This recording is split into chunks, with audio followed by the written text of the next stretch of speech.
الشیطان الرجیم بسم اللہ الرحمن الرحیم یا بنی اسرائیل اذکروا نعمتی التی انعمت علیکم وانی فضلتکم علی العالمین واتقوا یوما لا تجزی نفس عن نفس شیئا ولا يقبل منها شفاعة ولا یؤخذ منها عدل ولا هم ینصرون صدق اللہ العظیم رب اشرح لی صدری ویسر لی امری واحلل عقدۃ من لسانی یفقہوا قولی۔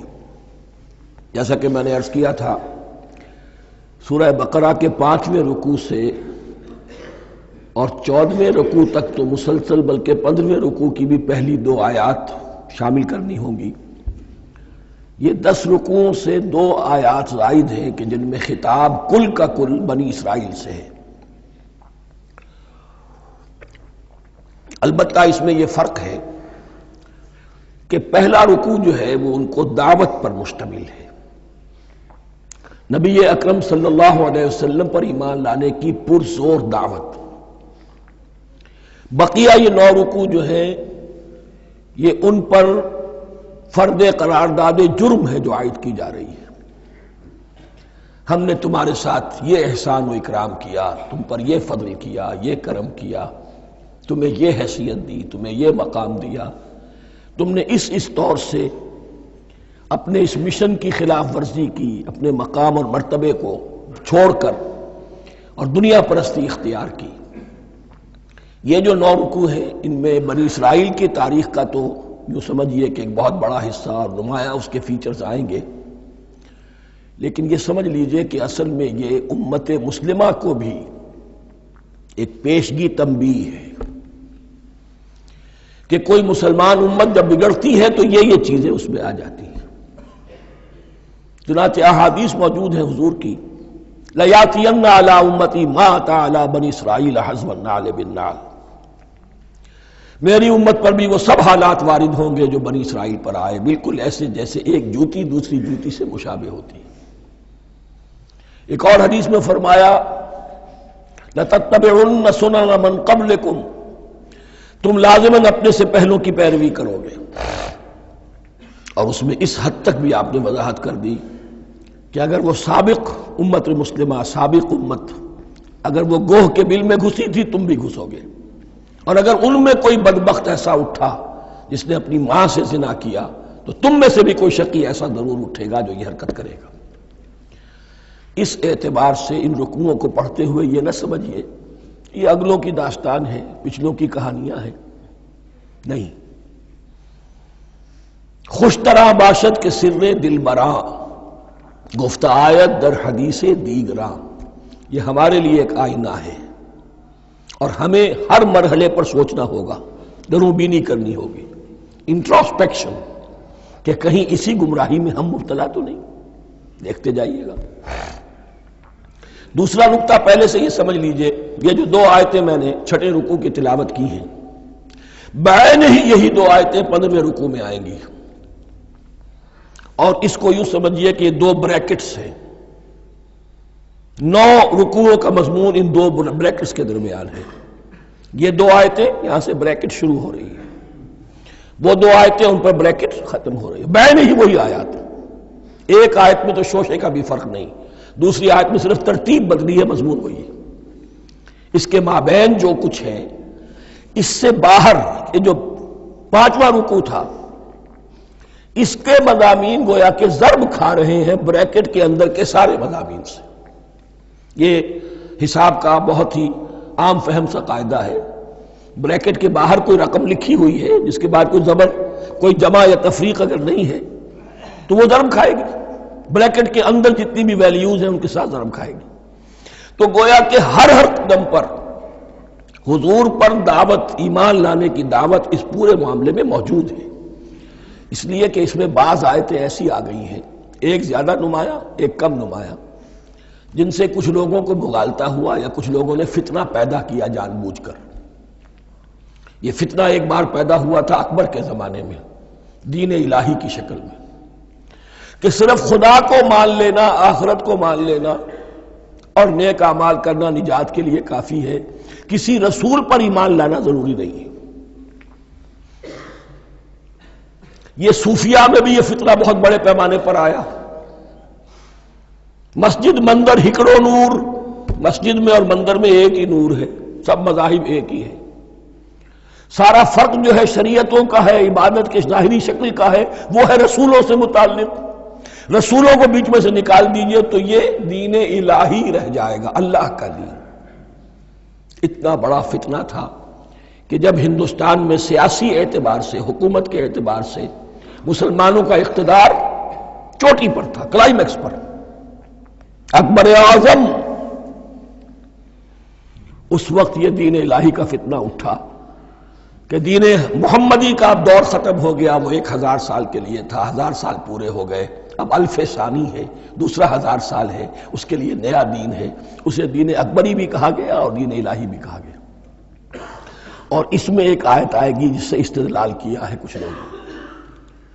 اس صدی میں پھر یہ فتنہ اٹھا تھا گاندھی کے فلسفے کے ذریعے سے، اور ایک بہت بڑا نابغہ انسان مسلمانوں میں سے، بہت بڑا نابغہ، جینیس، ابو الکلام آزاد، وہ بھی اس فتنے کا شکار ہو گیا. متحدہ قومیت. چنانچہ گاندھی اپنی پرارتھنا میں کچھ قرآن کی تلاوت بھی کراتا تھا، کچھ گیتا بھی پڑھواتا تھا، کچھ اپنشدوں سے، کچھ بائبل سے، کچھ گرو گرنتھ سے. معلوم ہو یہ سب ٹھیک ہے، سب ایک ہے، سب لوگوں کو ایک ہونا چاہیے، ایک قوم ہونا چاہیے. مذہب تو انفرادی معاملہ ہے، کوئی مسجد میں چلا جائے، کوئی مندر میں چلا جائے، گردوارے میں چلا جائے، کوئی چرچ میں چلا جائے، کوئی سینیگاگ میں چلا جائے، کیا فرق واقع ہوتا ہے؟ اس کا توڑ یہی ہے کہ سمجھ لیجئے یہ جو 7 آیتیں ہیں 5ویں رکوع کی، یہ ہے بریکٹ کے باہر، اور یہ ضرب کھا رہی ہے مسلسل. اس بریکٹوں کے درمیان جتنی بھی مضمون آ رہا ہے وہ سب ان کے تابع ہوگا. گویا کہ جہاں تک حضور پر ایمان لانے کا معاملہ ہے وہ انڈرسٹوڈ سمجھا جائے گا، مقدر سمجھا جائے گا ہر مرحلے پر ان 2 بریکٹوں کے مابین. اب چلیے بسم اللہ. یا بنی اسرائیل اذکروا نعمتی التی انعمت علیکم وانی فضلتکم علی العالمین. اے اسرائیل کی اولاد، یاد کرو میرے اس انعام کو جو تم پر ہوا. اس کی وضاحت میں کر چکا ہوں، لیکن یہاں جو الفاظ آ رہے ہیں بہت زوردار. وانی فضلتکم علی العالمین.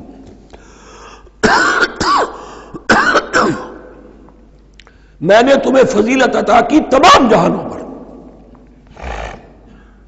یہاں ایک قاعدہ نوٹ کر لیجئے، عربی نحو کا قاعدہ یہ ہے کہ کہیں ظرف جس میں کوئی شے ہے، ظرف کی جمع لے لیتے ہیں، مراد ہوتا ہے مظروف، ظرف کے اندر جو شے ہے اس کی جمع. تمام جہانوں پر فضیلت، کیا فرشتوں پر بھی فضیلت؟ نہیں، جہان والوں پر، تمام اقوام عالم پر تمہیں فضیلت عطا کی، یہ مطلب ہے اس کا. تمام عالموں پر، تمام جہانوں پر، یعنی تمام جہان والوں پر. اس انسان عالم انسانیت کے اندر جتنے بھی مختلف گروہ ہیں، نسلیں ہیں، طبقات ہیں، ان میں فضیلت ہے.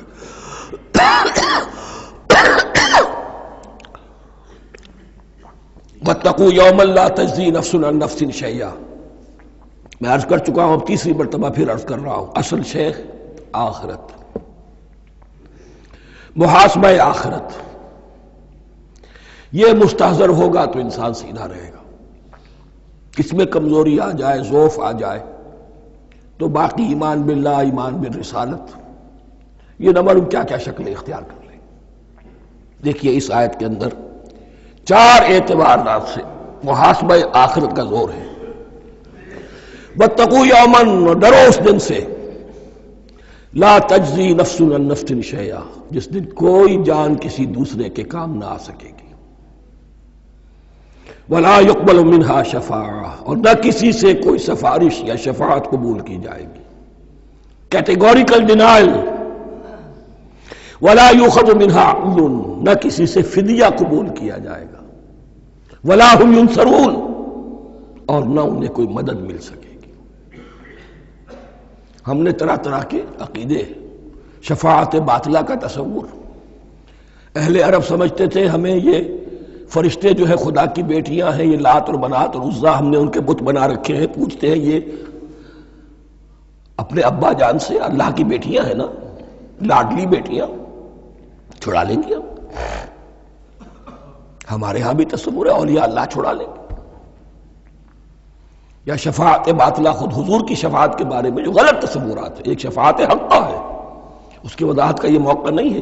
وہ آیت الکرسی پہ جب ہم پہنچیں گے انشاءاللہ تعالیٰ اسی سورہ مبارکہ میں تو اس کی وضاحت بھی ہوگی. یہ سارے جو ہم نے جو گھڑ رکھے ہیں خیالات، ان کی نفی اس آیت کے حوالے سے کی. وَاتَّقُوا يَوْمًا لَا تَجْزِي نَفْسٌ عَن نَفْسٍ شَيْئًا، کوئی انسان دوسرے انسان کے کام نہیں آ سکے. وَلَا يُقْبَلُ مِنْهَا شَفَاعَةٌ، کسی جان کی طرف سے کوئی سفارش قبول نہیں ہوگی.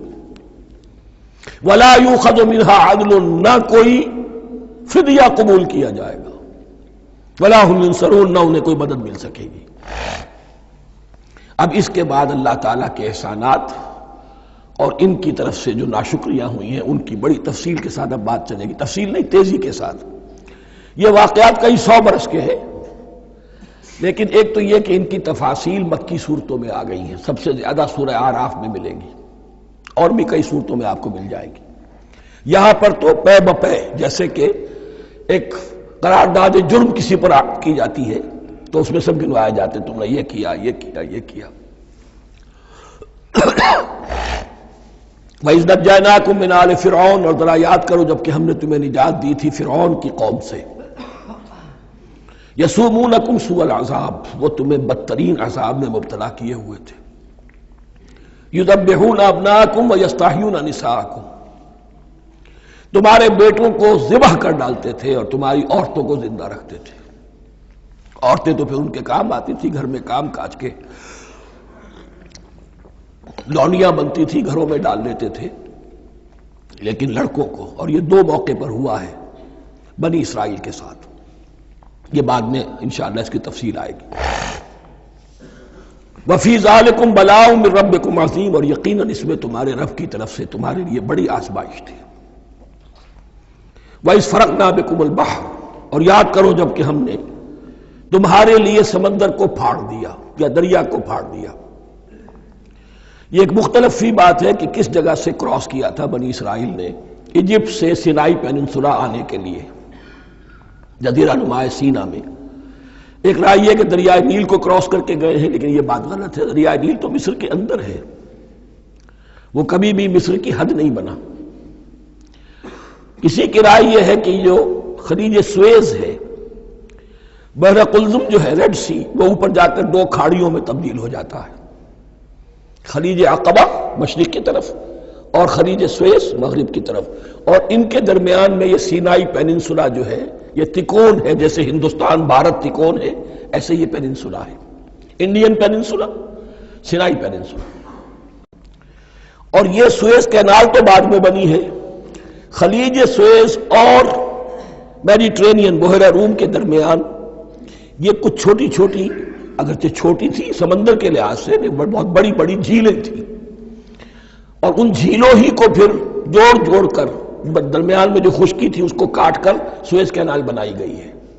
تو اب تو یہ ایک مسلسل ایک رابطہ ہے، لیکن معلوم ہوتا ہے کہ یا تو خلیج سویز کو کراس کیا ہے حضرت موسیٰ علیہ السلام نے، اور یہی میری رائے زیادہ یہی ہے، اس لیے کہ کوہ طور جو ہے وہ اس پیننسولا کی ٹپ پر ہے، نیچے ہے یہاں، جہاں پر ان کا قیام رہا اور جہاں پھر حضرت موسیٰ کو 40 دن کے لیے کوہ طور پر بلا کر اور پھر انہیں تورات دی گئی ہے. تو معلوم ہوتا ہے کہ جو خلیج سویز ہے اسے کراس کیا ہے. کراس کس طرح کیا ہے کہ حضرت موسیٰ کے عصا کی ایک ضرب سے سمندر پھٹ گیا. فَكَانَ كُلُّ فِرْقٍ كَالطَّوْدِ الْعَظِيمِ، دونوں طرف چٹانوں کے مانند پہاڑ کی طرح جو ہے وہ سمندر کھڑا ہو گیا، اس کے راستے سے یہ نکل گئے. اور پھر جب فرعون اور اپنا لشکر لے کر جب آیا ہے، اس نے سوچا ہم بھی نکل جائیں، وہ غرق ہو گئے، اس لیے کہ دونوں طرف کا پانی آپس میں مل گیا. یہ تھی کیفیت، اور معجزانہ کیفیت تھی.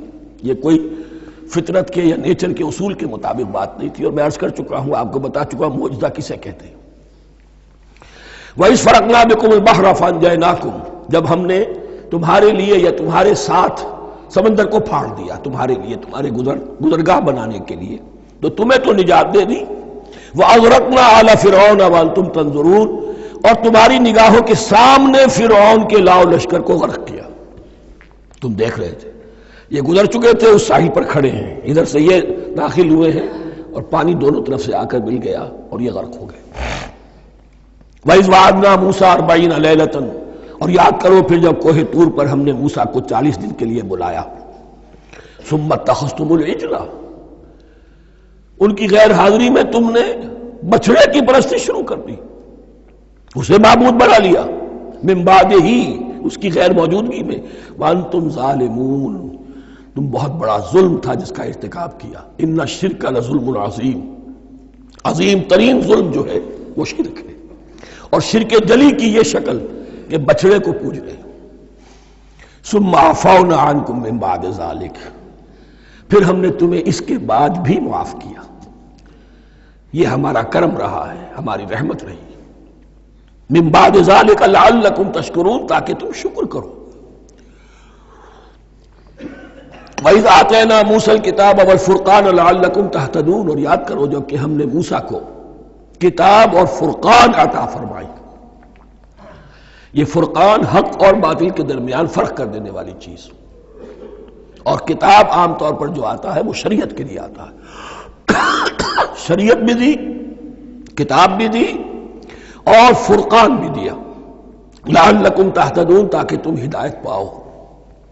وَإِذْ قَالَ مُوسَىٰ لِقَوْمِهِ، اور یاد کرو جب کہ کہا تھا موسیٰ نے اپنی قوم سے، یا قوم انکم ظلمتم انفسکم باتخاذکم العجل، اے میری قوم کے لوگو، یقیناً تم نے اپنے اوپر بڑا ظلم کیا ہے بچڑے کو معبود بنا کر۔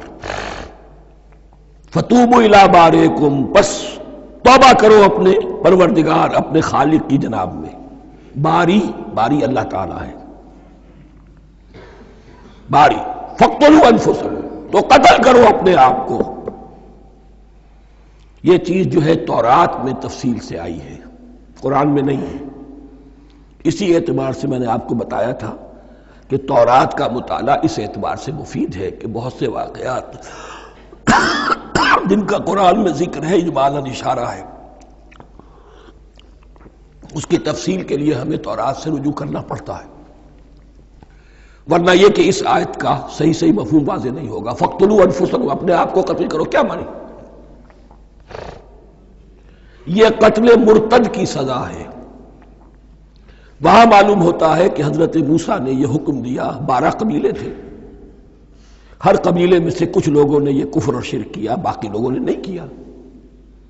انہیں حکم دیا گیا کہ اپنے قبیلے کے لوگ ان کو قتل کریں جو ان کے قبیلے میں سے اس کفر کے مرتکب ہوئے۔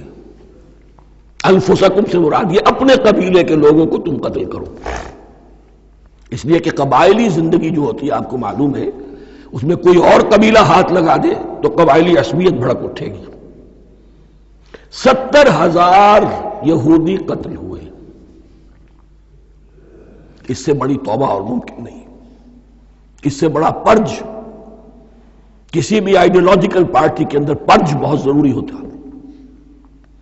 کچھ لوگ آ گئے ایک نظریے کو قبول کر کے، رفتہ رفتہ نظریہ اوجل ہو گیا، کچھ مفادات، کچھ چودراہٹیں یہ مقدم ہو گئی، اسی سے جماعتیں خراب ہوتی ہیں، غلط راستے پہ پڑ جاتی ہیں، تحریکیں بھٹک جاتی ہیں۔ تو آئیڈیولوجیکل پارٹی، نظریاتی جماعتیں پرج کرتی رہتی ہیں کہ جو بھی ہمارے نظریے سے ہٹ گئے اب ان کو ہم کاٹ کر علیحدہ کر دیں، اور یہی سے قتل مرتد۔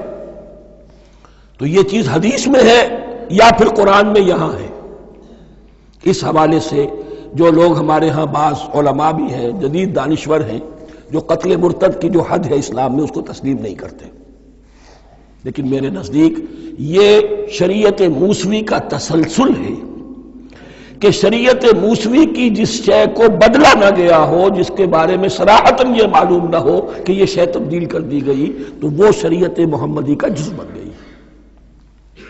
زنا پر رجم کا معاملہ بھی یہی ہے، قرآن مجید میں رجم کی صریح آیت کوئی موجود نہیں ہے، حدیث میں ہے۔ قرآن مجید میں مرتد کے قتل کے لیے کوئی آیت موجود نہیں ہے، حدیث میں ہے، سنت میں ہے، اور دونوں کی کا جو منبع ہے وہ اصل میں تورات ہے۔ تو اس بات کو اچھی طرح نقل کر لیجئے، یہ جگہ اکثر لوگ جو ہیں یہاں بہت سرسری طور سے گزر جاتے ہیں، یہ بہت اہم ہے، اور اس کے لیے تورات کی طرف رجوع کیجئے۔ 70,000، 6 لاکھ کل تھے، جب یہ مصر سے نکلے ہیں 6 لاکھ تھے.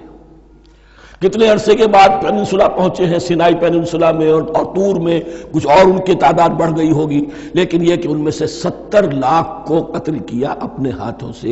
ہر قبیلے نے اپنے جو مرتد تھے ان کو اپنے ہاتھ سے قتل کیا. فَتُوبُوا إِلَىٰ بَارِئِكُمْ فَاقْتُلُوا أَنفُسَكُمْ ذَلِكُمْ خَيْرٌ لَكُمْ عِندَ بَارِئِكُمْ، یہی تمہارے لیے تمہارے رب کے نزدیک بہتر بات ہے. فَتَابَ عَلَيْكُمْ، تو اللہ نے تمہاری توبہ قبول کر لی. توبہ قبول کس طرح ہوئی؟ یہ تزکیہ ہوا ہے امت کا کہ ان میں سے جن لوگوں نے اتنی بڑی غلط حرکت کی ہے ان کو کاٹ کر، ذبح کر کے، ان کو قتل کر کے پھینک دیا گیا. انہ هو التواب الرحیم، یقیناً وہ تو ہے ہی بہت توبہ کا قبول فرمانے والا اور بہت رحم فرمانے والا. وَإِذْ قُلْتُمْ يَا مُوسَىٰ لَن نُّؤْمِنَ لَكَ حَتَّىٰ نَرَى اللَّهَ جَهْرَةً، ایک اور واقعہ ان کی تاریخ کا. اور یاد کرو جب کہ تم نے کہا تھا اے موسیٰ ہم تو تمہاری بات نہیں مانیں گے. ایمان کے بعد جب لام کا حرف آئے تو اس کے معنی صرف تصدیق کے ہوتے ہیں. لن نؤمن لک، ہم آپ کی بات کی تصدیق نہیں کریں گے حتی نر اللہ جہرتن، جب تک کہ ہم دیکھ نہ لیں اللہ کو عیانن. ہمیں کیا پتا اللہ نے یہ کتاب دی آپ کو، آپ تو لے کر آ گئے. ہمارے سامنے تو پتھر کی کچھ تختیاں ہیں، اس پہ کچھ لکھا ہوا، کس نے لکھا ہمیں کیا پتا. اب دیکھیے ایک حضرت موسیٰ کی خواہش تھی رب ارنی انظر الیک، وہ کچھ اور شے تھی. یہ تخریبی ذہن ہے جو یہ کہہ رہا ہے کہ ہم بھی چاہتے ہیں کہ اللہ کو اپنی آنکھوں سے دیکھیں اور معلوم ہو کہ واقعی اس نے یہ کتاب آپ کو دی ہے. فَأَخَذَتْكُمُ الصَّاعِقَةُ، تو تمہیں آپ پکڑا ایک بہت بڑی کڑک نے، ایک بہت بڑی کڑک ہوئی اور سب کے سب مردہ ہو گئے. وَأَنْتُمْ تَنظُرُونَ، تمہارے دیکھتے دیکھتے ایک کڑک نے تمہیں آ لیا. ثُمَّ بَعَثْنَاكُمْ مِنْ بَعْدِ مَوْتِكُمْ، پھر ہم نے تمہیں دوبارہ اٹھایا تمہاری موت کے بعد. بعض لوگ اس کی یہ تعویل کر رہے ہیں کہ یہ موت نہیں تھی بلکہ بے ہوش ہو گئے تھے، یعنی جو بھی کڑک تھی اس کی وجہ سے سب کے سب بے ہوش ہو کے گر گئے. لیکن میرے نزدیک یہاں تعویل کی ضرورت نہیں. بعد سے بعد الموت اللہ کے لیے کوئی مشکل نہیں. ہم الفاظ کو خواب کا کاہے کو ان کے اصل جو مفہوم ہے جو کہ صاف ہے صریح ہے اس سے خواب کا کاہے کے لیے موڑ کر لے کر جائے. ثم بعثناکم من بعد موتکم لعلکم تشکرون، تاکہ تم شکر کرو. وظللنا علیکم الغمام وانزلنا علیکم المن والسلوى، اور ہم نے تم پر ابر کا سایہ کیا. اب 6 لاکھ کا قافلہ چل رہا ہے، سینائی پیننسولا، صحرا، کوئی اوٹ نہیں، کوئی سایہ نہیں، دق و دق، دھوپ کی تبش. تو اللہ کا فضل ہوا کہ ایک سائے کی طرح ابر جو ہے ان کے ساتھ ساتھ جہاں جہاں وہ جا رہے ہیں وہ ابر ان پر سایہ کیے ہوئے.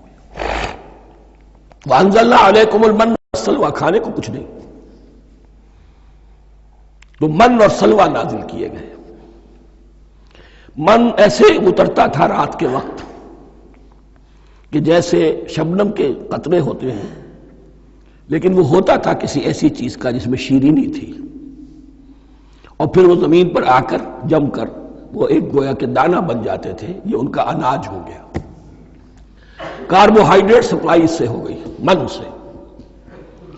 اور سلوہ ایک خاص قسم کا پرندہ بٹیر کی شکل کا جو بے پناہ بڑی تعداد میں ان کے بڑے بڑے جھنڈ آتے تھے شام کے وقت، اور وہ ان کے ڈیرا جہاں ہوتا تھا اس کے گرد وہ اتر آتے تھے، اور رات کی تاریکی میں یہ آسانی سے ان کو پکڑتے تھے، ان کو کھاتے تھے بھون کر، اور یہ ان کی پروٹین ہو گئی. پوری غذا جو ہے اللہ تعالیٰ نے ان کو فراہم کر دی. وَأَنزَلْنَا عَلَيْكُمُ الْمَنَّ وَالسَّلْوَىٰ كُلُوا مِن طَيِّبَاتِ مَا رَزَقْنَاكُمْ، کھاؤ ان پاکیزہ چیزوں کو جو ہم نے تمہیں عطا کی ہیں. وَمَا ظَلَمُونَا، ہم نے تو ان پر کوئی ظلم نہیں کیا. وَلَٰكِن كَانُوا أَنفُسَهُمْ يَظْلِمُونَ، لیکن وہ خود ہی اپنے اوپر ظلم ڈھاتے رہے، ہر قدم پر نافرمانی اور ناشکری. اس کی بھی ناشکری آگے آ جائے گی چل کر، من و سلوہ سے بھی ناشکری کی انہوں نے. وَإِذْ قُلْنَا ادْخُلُوا هَٰذِهِ الْقَرْيَةَ فَكُلُوا مِنْهَا حَيْثُ شِئْتُمْ رَغَدًا وَادْخُلُوا الْبَابَ سُجَّدًا وَقُولُوا حِطَّةٌ نَغْفِرْ لَكُمْ خَطَايَاكُمْ. اور یاد کرو جب کہ ہم نے تم سے کہا تھا اس شہر میں داخل ہو جاؤ اور پھر کھاؤ اس میں سے بافراغت جہاں سے چاہو جو چاہو، لیکن دیکھنا دروازے میں داخل ہونا جھک کر اور کہتے رہنا مغفرت مغفرت مغفرت، ہم تمہاری خطاؤں سے درگزر فرمائیں گے۔ اس آیت کو سمجھنے کے لیے ذرا تاریخی بات سمجھ لیجئے۔ صحرائے سینا میں آنے کے بعد اور یہ جو کتاب تورات انہیں مل گئی تھی، اس کے بعد حضرت موسیٰ علیہ السلام کے ہی زمانے میں انہیں جہاد اور قتال کا حکم ہوا۔ اس سے پوری قوم نے انکار کر دیا، یہ سورہ مائدہ میں آئے گا۔ اس پر اللہ تعالیٰ نے ایک سزا مسلط کر دی ان پر کہ 40 برس تک اسی صحرا میں بھٹکتے پھریں گے۔ اگر یہ ابھی قتال کرتے، جہاد کرتے، تو پورا فلسطین ان کے ہاتھ پر ابھی فتح کرا دیتے، لیکن چونکہ انہوں نے بزدلی دکھائی ہے، اب سزا یہ ہے فَإِنَّهَا مُحَرَّمَةٌ عَلَيْهِمْ 40 سَنَةً يَتِيهُونَ فِي الْأَرْضِ، اب 40 برس تک یہ اسی صحرا میں بھٹکتے پھریں گے، اور ارض فلسطین جو ان کے لیے ارض موعود تھی وہ ان پر حرام کر دی گئی 40 سال کے لیے۔ اس 40 سال کے عرصے میں حضرت موسیٰ کا بھی انتقال ہو گیا، حضرت ہارون کا بھی ہو گیا، اور اس عرصے میں ایک نئی نسل پیدا ہوئی۔ وہ جو غلامی کا داغ اٹھائے ہوئی نسل آئی تھی مصر سے، جن کے اندر مورل کیریکٹر جو ہے وہ بہت کمزور ہو جاتا ہے، غلامی کا یہ اثر ہوتا ہے۔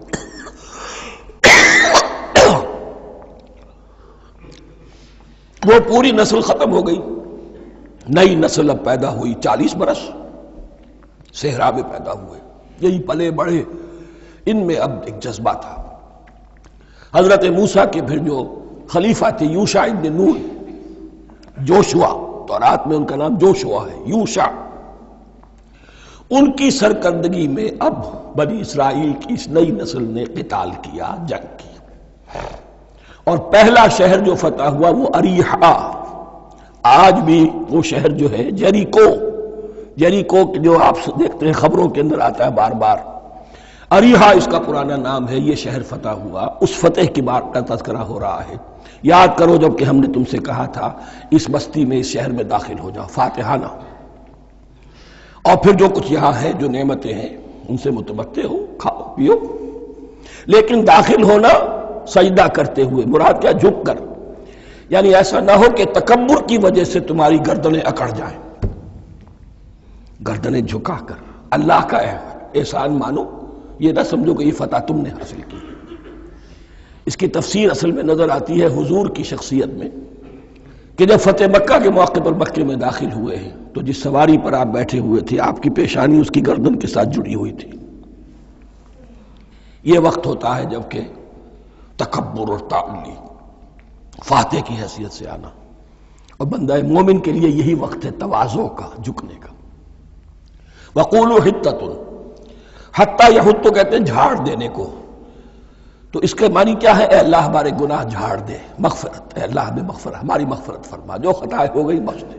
قولوا حِطَّةٌ، تمہاری زبان پر استغفار ہونا چاہیے، تمہاری گردنیں جھکی ہوئی ہونی چاہیے۔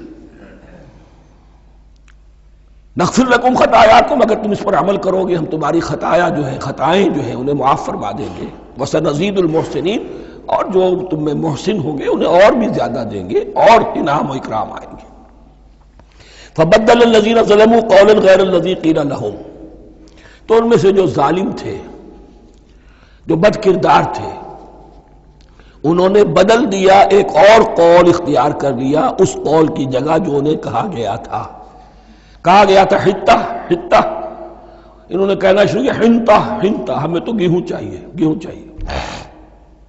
یہ بعد میں ابھی آ جائے گا اگلے رکوع کے اندر، کہ من و سلوہ سے ان کی طبیعتیں بھر گئی تھی ایک ہی چیز کھا کھا کے۔ اب وہ کہہ رہے تھے کوئی چیز ہمیں جو ہے زمین کی روئیدگی میں سے، پیداوار میں سے، تو وہ ان کے زبان پر انہوں نے مذاق اڑاتے ہوئے گویا کہ حضرت موسیٰ علیہ السلام کے ذریعے سے حکم ملا ہے، استہزاء کر رہے ہیں، حتۃ کی بجائے حنطۃ۔ فَأَنزَلْنَا عَلَى الَّذِينَ ظَلَمُوا رِجْزًا مِنَ السَّمَاءِ بِمَا كَانُوا يَفْسُقُونَ، تو جن لوگوں نے یہ حرکت کی تھی ان پر ہم نے آسمان سے ایک بہت بڑا عذاب نازل کیا۔ تورات سے معلوم ہوتا ہے کہ پلیگ آئی اور جنہوں نے یہ حرکت کی تھی وہ سب کے سب ہلاک ہو گئے یریکو کے اندر، بما کانوا یفسقون، بسبب اس نافرمانی کے جو انہوں نے کی۔ وَإِذِ اسْتَسْقَىٰ مُوسَىٰ لِقَوْمِهِ فَقُلْنَا اضْرِب بِّعَصَاكَ الْحَجَرَ۔ اب یہ پھر صحرائے سینا کا واقعات آ رہے ہیں، ان میں ترتیب زمانی نہیں ہے۔ اریحا کی فتح جو ہے حضرت موسیٰ کے بعد ہے، لیکن اب یہاں پہ پھر ابھی وہ جو صحرائے تیہ میں جب بھٹک رہے تھے پھر اس کا ذکر ہے۔ وَإِذِ اسْتَسْقَىٰ مُوسَىٰ لِقَوْمِهِ فَقُلْنَا اضْرِب بِّعَصَاكَ الْحَجَرَ، اور جب کہ موسیٰ کی قوم نے موسیٰ سے پانی طلب کیا۔ اب صحرا میں آپ کو معلوم ہے جہاں پڑاؤ تھا اب وہاں پانی نہیں ہے، 6 لاکھ ہو 7 لاکھ ہو کتنے افراد ہو پانی چاہیے۔ وَإِذِ اسْتَسْقَىٰ مُوسَىٰ لِقَوْمِهِ فَقُلْنَا اضْرِب بِّعَصَاكَ الْحَجَرَ، تو ہم نے کہا کہ اپنے عصا سے ضرب لگاؤ چٹان پر۔ فَانْفَجَرَتْ مِنْهُ اثْنَتَا عَشْرَةَ عَيْنًا، تو اس سے 12 چشمے پھوٹ بہے۔ فجر کہتے ہیں کسی شے کے پھٹ کر کوئی چیز برآمد ہو۔ فجر جو ہوتی ہے، فجر کا وقت رات کی تاریکی کا پردہ چاک ہوتا ہے اور سپیدہ سحر نمودار ہوتا ہے۔ فَانْفَجَرَتْ مِنْهُ اثْنَتَا عَشْرَةَ عَيْنًا، تو 12 چشمے پھوٹ بہے۔ قَدْ عَلِمَ كُلُّ أُنَاسٍ مَشْرَبَهُمْ، یہاں اناس سے کیا مراد ہے؟ ہر قبیلہ، ہر قبیلے نے اپنا گھاٹ معین کر لیا۔ 12 قبیلے تھے، اگر علیحدہ علیحدہ نہ ہوتا معاملہ، 12 چشمے اسی لیے دیے گئے کہ لڑے نہ جھگڑے نہ۔ پانی تو بہت بڑی چیز ہے، کہیں پانی پینے پلانے پہ جھگڑا اور کہیں گھوڑا آگے بڑھانے پہ جھگڑا، یہ تو قبائلی زندگی کے اندر ہوتی ہیں چیزیں۔ تو اس اعتبار سے اللہ تعالیٰ نے ان کے لیے یہ سہولت کی کہ 12 چشمے پھوٹ بہے۔ قد علم کل اناس مشربہم، ہر ایک نے اپنا گھاٹ جان لیا، معین کر لیا۔ کلوا واشربوا من رزق اللہ، گویا کہ کہہ دیا گیا کہ کھاؤ اور پیو اللہ کے رزق میں سے۔ ولا تعثوا فی الارض مفسدین، اور زمین میں فساد مچاتے نہ پھرو۔ کھانے پینے کے لیے پانی بھی ادھر آ گیا، کھانے کے لیے من و سلوہ آ گیا۔ اب دیکھیے ان کی ناشکری۔ وَإِذْ قُلْتُمْ يَا مُوسَىٰ لَن نَّصْبِرَ عَلَىٰ طَعَامٍ وَاحِدٍ، یاد کرو جب کہ تم نے کہا تھا اے موسیٰ ہم ایک کھانے پر تو صبر نہیں کر سکتے، کھا کھا کے بکتا گئے ہیں من و سلوہ۔ فَادْعُ لَنَا رَبَّكَ، تو ذرا اپنے رب سے دعا کرو، پکارو ہمارے لیے اپنے رب کو۔ یخرج لنا، وہ نکالے ہمارے لیے مما تنبت الارض، زمین کی روئیدگی اور پیداوار میں سے، نباتات ارضی میں سے، من بقلہا اس کی ترکاریاں، وقصائہا اور ککڑیاں، کھیرے اور ککڑیاں، ان سب کے لیے یہ لفظ ہے۔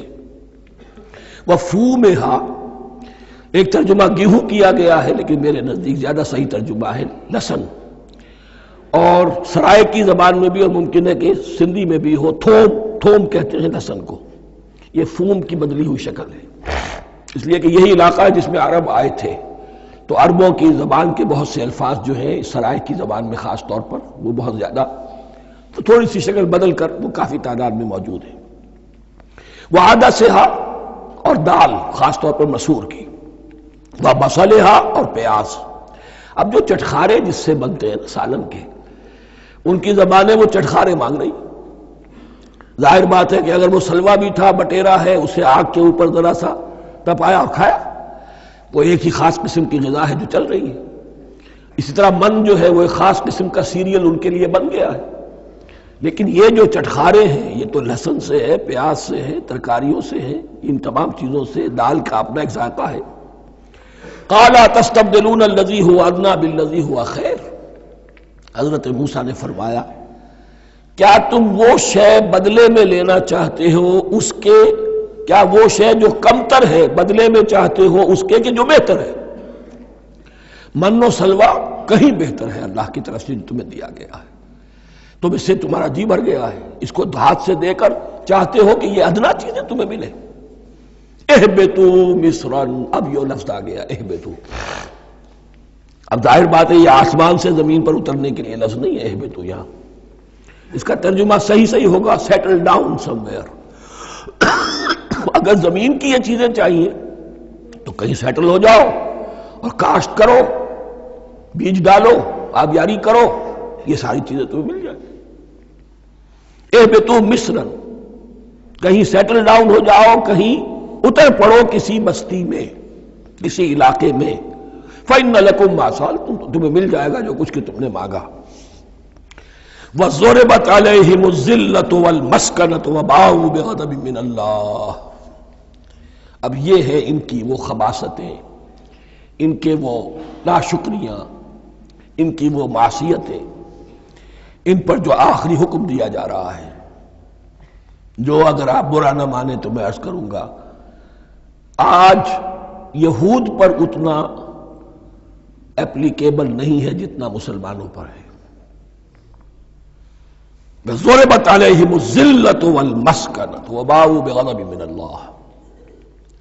ذلت اور مسکنت، کم ہمتی ان پر تھوپ دی گئی۔ ضربت علیہم، it was heaped upon them، the humiliation was heaped upon them۔ ضربت علیہم الذلۃ والمسکنۃ وباؤوا بغضب من اللہ، اور وہ اللہ کا غضب لے کر لوٹے۔ وہی امت جس کے بارے میں فرمایا وَأَنِّي فَضَّلْتُكُمْ عَلَى الْعَالَمِينَ، اسی امت کا پھر یہ حشر ہوا۔ کیوں ہوا؟ نافرمانی۔ تمہیں کتاب دی تھی کہ تم پیروی کرو، تمہیں کتاب دی تھی کہ اسے قائم کرو۔ وَلَوْ أَنَّ أَهْلَ الْكِتَابِ أَقَامُوا التَّوْرَاةَ وَالْإِنْجِيلَ وَمَا أُنزِلَ إِلَيْهِمْ مِنْ رَبِّهِمْ لَأَكَلُوا مِنْ فَوْقِهِمْ وَمِنْ تَحْتِ أَرْجُلِهِمْ۔ اگر یہ تورات اور انجیل کو قائم کرتے، نافذ کرتے، تو نعمتیں زمین بھی اگلتی، ان کے قدموں کے نیچے سے نعمتیں جو ہیں وہ پھوٹتی، اور ان کے سروں کے اوپر سے بھی بارش ہوتی نعمتوں کی۔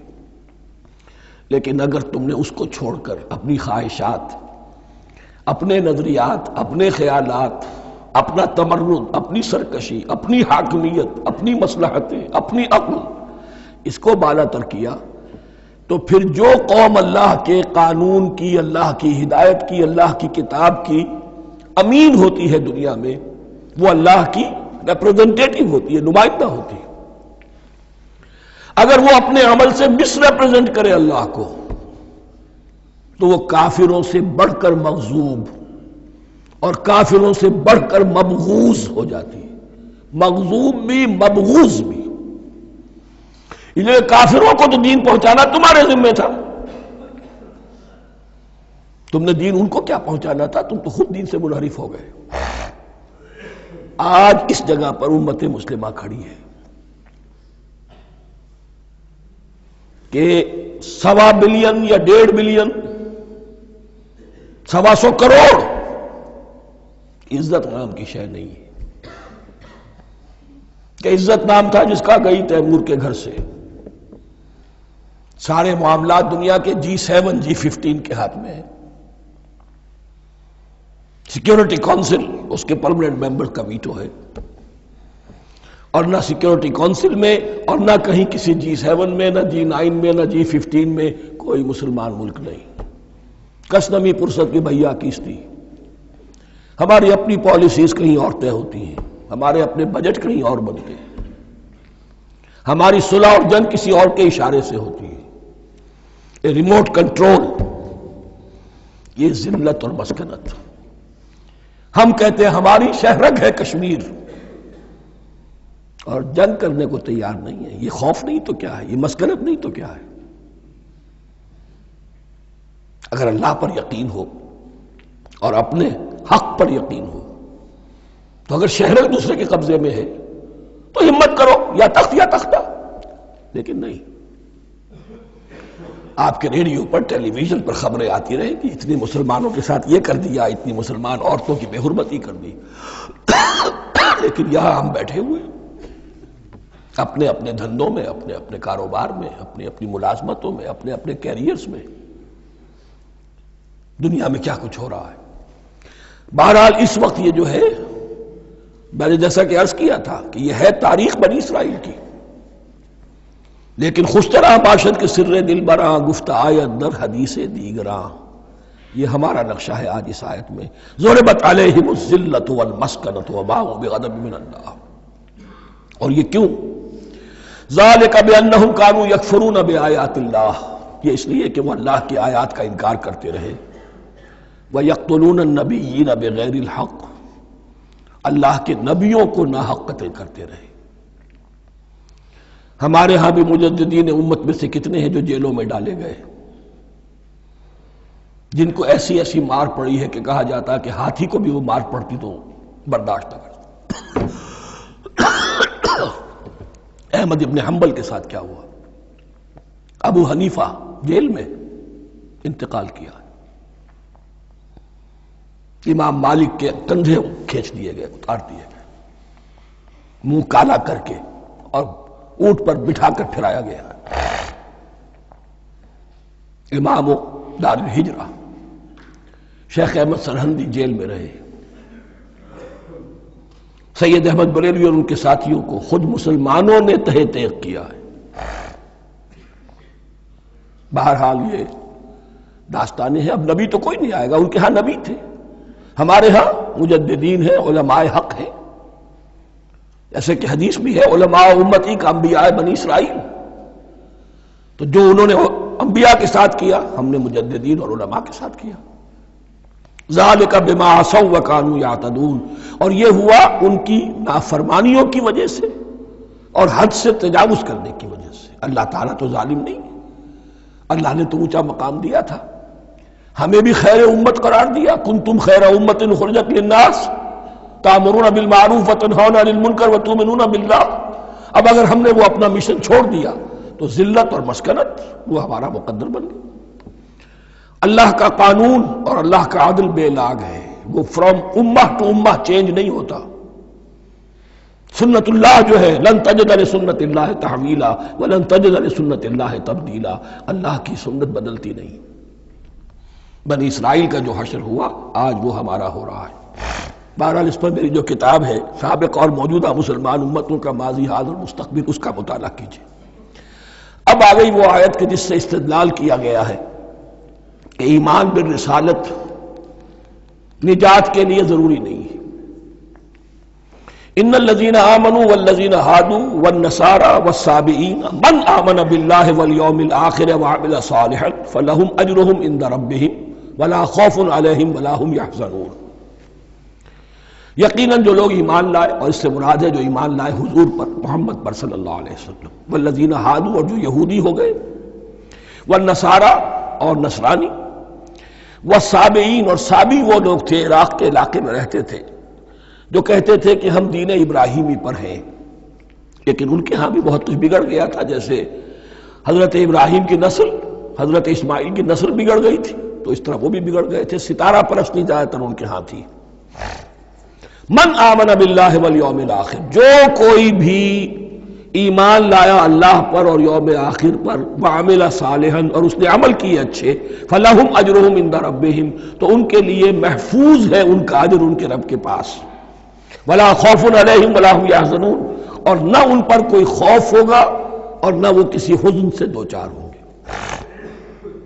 ظاہر الفاظ کے اعتبار سے دیکھیے کہ یہاں ایمان بالرسالت کا ذکر نہیں ہے۔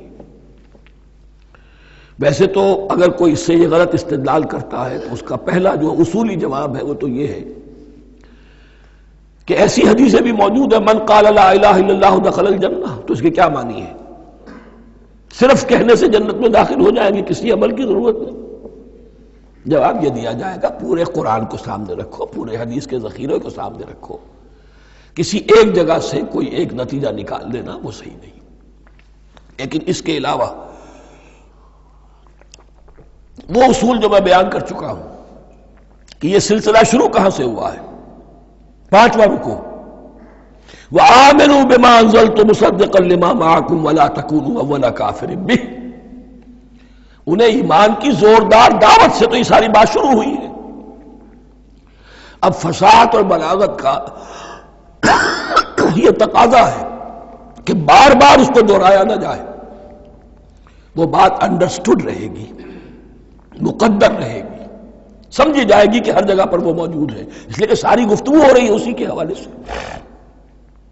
وَآمِنُوا بِمَا أَنزَلْتُ مُصَدِّقًا لِمَا مَعَكُمْ وَلَا تَكُونُوا أَوَّلَ كَافِرٍ بِهِ وَلَا تَشْتَرُوا بِآيَاتِي ثَمَنًا قَلِيلًا وَإِيَّايَ فَاتَّقُونِ۔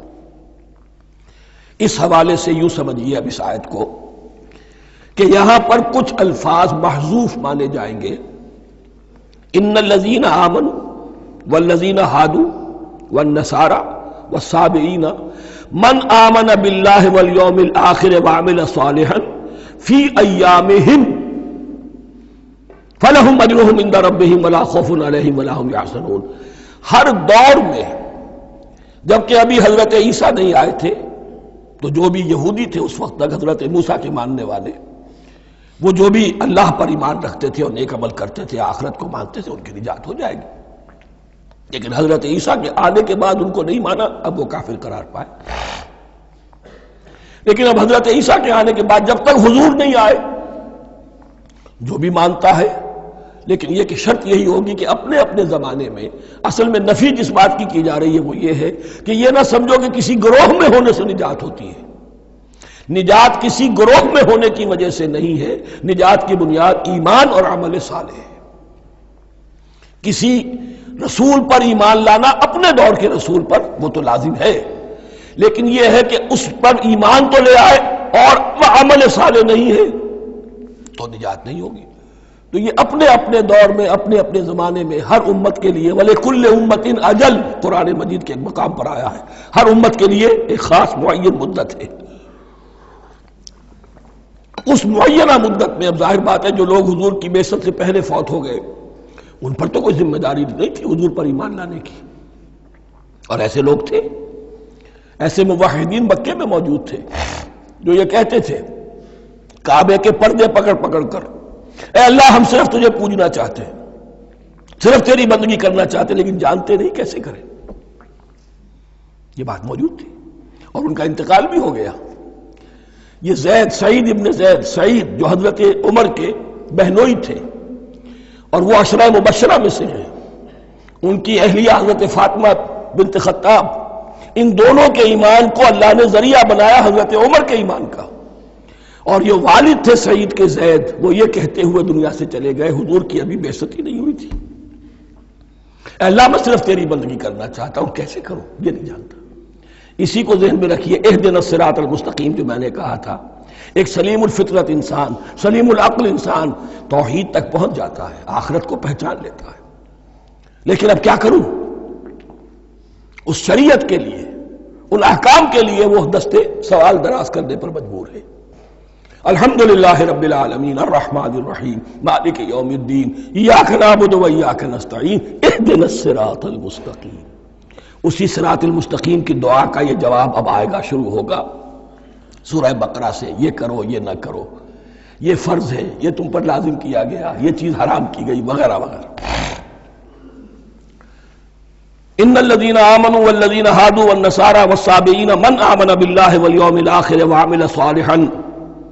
اور محذوف الفاظ فی ازمنتہم، اپنے اپنے زمانے میں، یا فی ایامہم، فلہم اجرہم عند ربہم ولا خوف علیہم ولا ہم یحزنون. وَإِذْ أَخَذْنَا مِيثَاقَكُمْ وَرَفَعْنَا فَوْقَكُمُ الطُّورَ. اور ذرا یاد کرو جب کہ ہم نے تم سے عہد لیا، قول و قرار لیا، اور تمہارے اوپر اٹھا دیا طور کو، پہاڑ کو. جب تورات دی گئی تو اس وقت ایک کیفیت معجزانہ طور پر ایسی پیدا کی گئی، ان کے اوپر ایک روب ڈالنے کے لیے اور خشیت قلب میں پیدا کرنے کے لیے کوہ طور اٹھا کر معلق کر دیا گیا. اس وقت کہا گیا خذوا ما آتیناکم بقوۃ. تو اس قول و قرار کے وقت ایک معجزے کی شکل یہ ہوئی تھی. وَإِذْ أَخَذْنَا مِيثَاقَكُمْ وَرَفَعْنَا فَوْقَكُمُ الطُّورَ خُذُوا مَا آتَيْنَاكُمْ بِقُوَّةٍ وَاذْكُرُوا مَا فِيهِ لَعَلَّكُمْ تَتَّقُونَ. پکڑو اس کو مضبوطی کے ساتھ جو ہم نے تمہیں دیا ہے، اس حدیث، اس کتاب کو، تورات کو، اس شریعت کو، ان احکام کو. وَاذْكُرُوا مَا فِيهِ، اور یاد رکھو اسے جو کچھ کہ اس میں ہے، لَعَلَّكُمْ تَتَّقُونَ، تاکہ تم بچ سکو.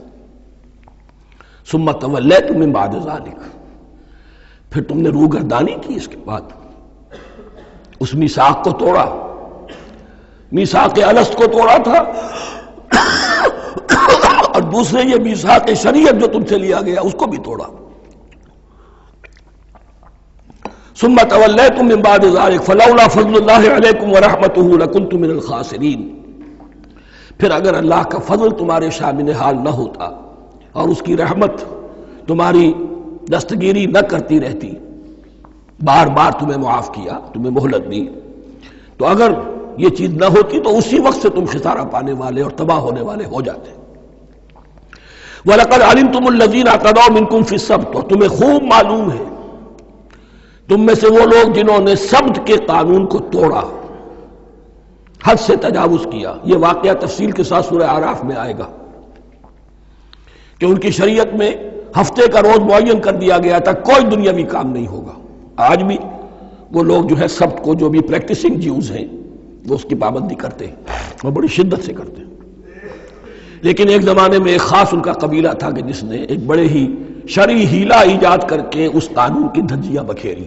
تفصیل ہم پڑھیں گے سورہ اعراف میں۔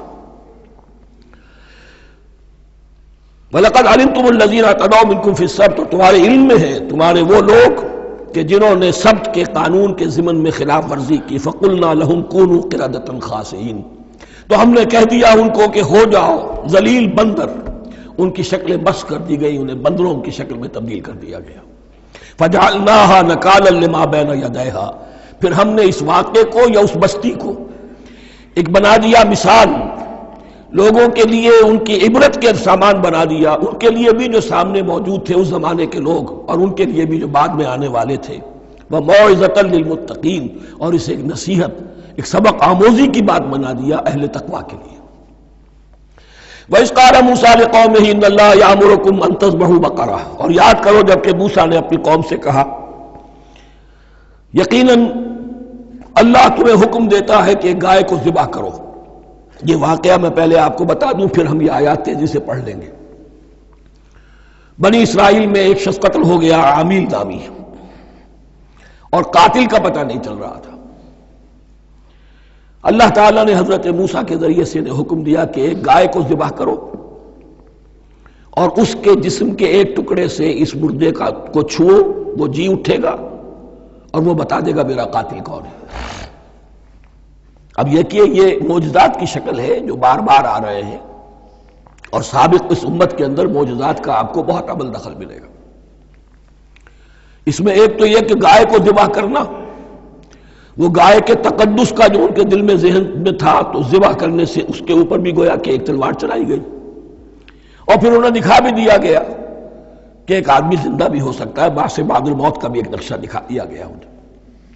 لیکن انہیں جب یہ حکم ملا اور ان کے دلوں کے اندر وہ بچڑے کی اور گائے کی تقدیس جو ہے وہ پلی ہوئی تھی، اب انہوں نے سوال کر کے کسی طریقے سے بچنے کے لیے مین بیک نکالی، کیسی گائے ہو، کیا رنگ ہو، کس طرح کی ہو، کس عمر کی ہو۔ بالآخر یہ کہ جب ہر طرف سے گھیراؤ ان کا ہو گیا اور سب چیزیں جو ہیں ان کے سامنے واضح کر دی گئیں، تب انہوں نے یوں سمجھیے چاروں ناچار بادل ناخواستہ اس حکم پر عمل کیا۔ بس اب ترجمہ کر لیجئے۔ وَإِذْ قَالَ مُوسَىٰ لِقَوْمِهِ إِنَّ اللَّهَ يَأْمُرُكُمْ أَن تَذْبَحُوا بَقَرَةً، اور یاد کرو جب کہ موسیٰ نے کہا اپنی قوم سے کہ اللہ حکم دیتا ہے تمہیں کہ گائے کو ذبح کرو۔ قَالُوا أَتَتَّخِذُنَا هُزُوًا، انہوں نے کہا کہ آپ ہمارے ساتھ کوئی ٹھٹھا کر رہے ہیں، مذاق اڑا رہے ہیں، یہ کیا بات آپ کہہ رہے ہیں؟ قَالَ أَعُوذُ بِاللَّهِ أَنْ أَكُونَ مِنَ الْجَاهِلِينَ، فرمایا میں اللہ کی پناہ طلب کرتا ہوں اس سے کہ میں جاہلوں میں سے ہو جاؤں، کہ میں ان دین کے معاملات کے اندر استہزاء اور تمسخر کو شامل کر دوں۔ قالوا ادع لنا ربك يبين لنا ما هي، اب انہوں نے کہا اچھا ایسی بات ہے تو ذرا اپنے رب سے دعا کیجئے کہ وہ ہم پر واضح کر دے کہ وہ کیسی ہو۔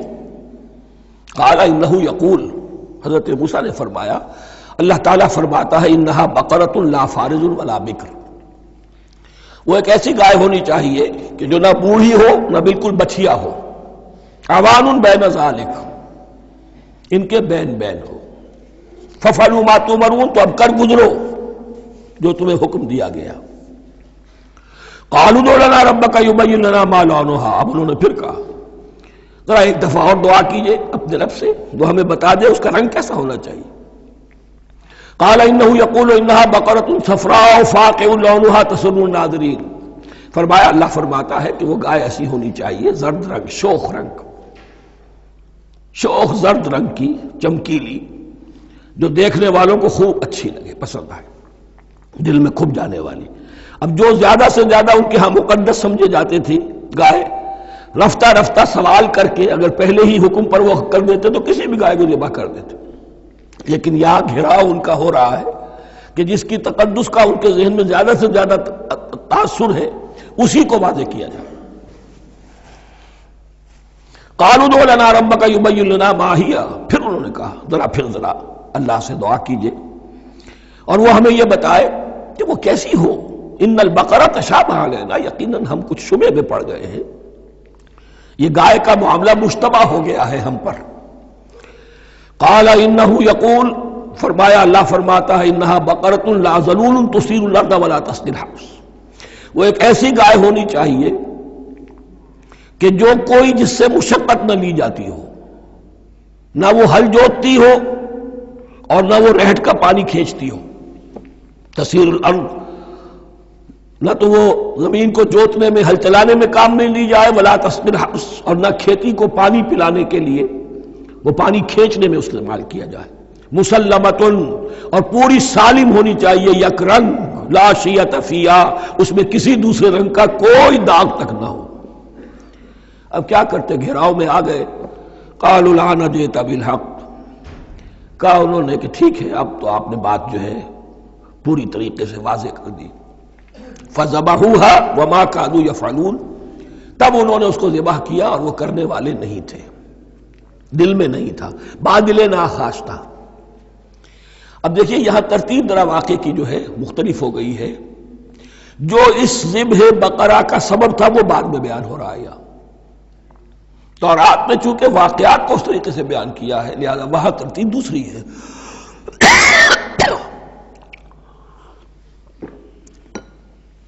وَإِذْ قَتَلْتُمْ نَفْسًا فَادَّارَأْتُمْ فِيهَا، اور یاد کرو جب کہ تم نے ایک جان کو قتل کیا تھا اور اس کا الزام تم ایک دوسرے پر لگا رہے تھے، یعنی کسی کا پتہ نہیں چل رہا تھا قاتل کون ہے۔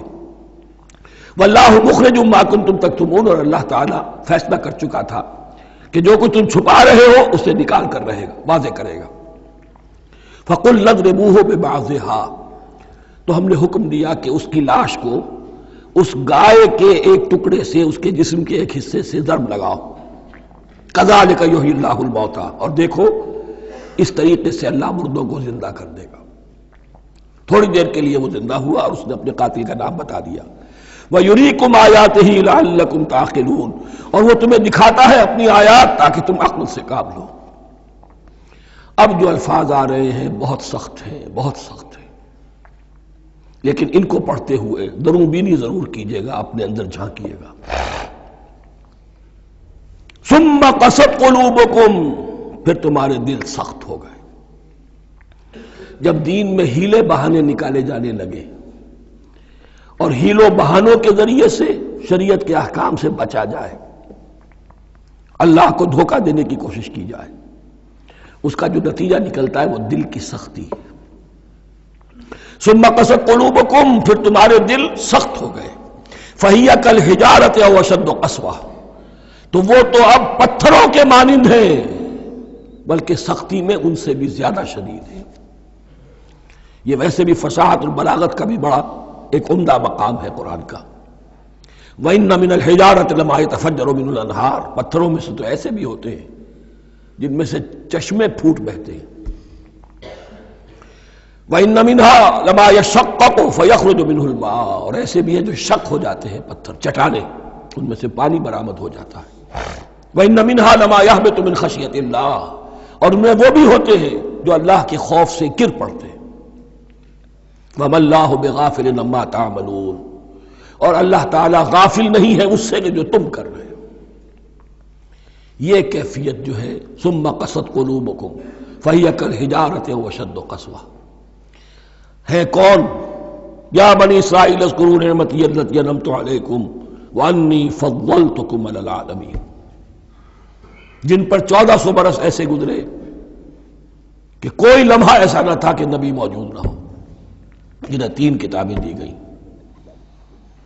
لیکن یہ کہ اپنی بدعملی، عقائد میں بھی مین بیخ کر کے اپنے آپ کو بچانے کے راستے نکال لینا، اعمال میں بھی ہیلوں کے ذریعے سے، کتاب الحیل کے ذریعے سے اپنے آپ کو ذمہ داریوں سے مبرہ کر لینا، اس کا نتیجہ پھر یہ نکلتا ہے۔ اللہ تعالیٰ مجھے اور آپ کو اس انجام بد سے بچائے۔ بارک اللہ لی ولکم فی القرآن العظیم ونفعنی وإیاکم بالآیات والذکر الحکیم۔